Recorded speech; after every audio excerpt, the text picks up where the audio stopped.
HobbyKidsTV.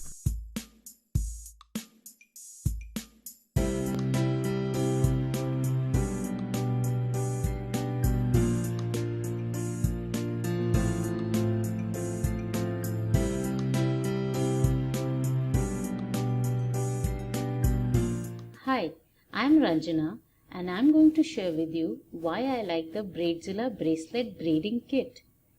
You can make your own braided bracelets sitting at home or on the go with this kit.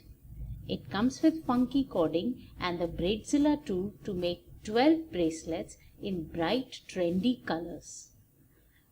My first bracelet took a while to make, but after that it became very easy and quick. It requires some tape and a pair of scissors, which are not included.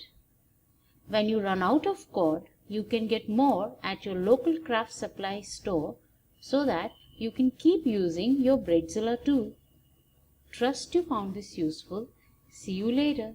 Parents, subscribe for the world's best shows with learning fun. And don't forget, you can press the little info button in the top right corner to keep the hobby fun going. You don't want to miss another episode, so come on, press that button now.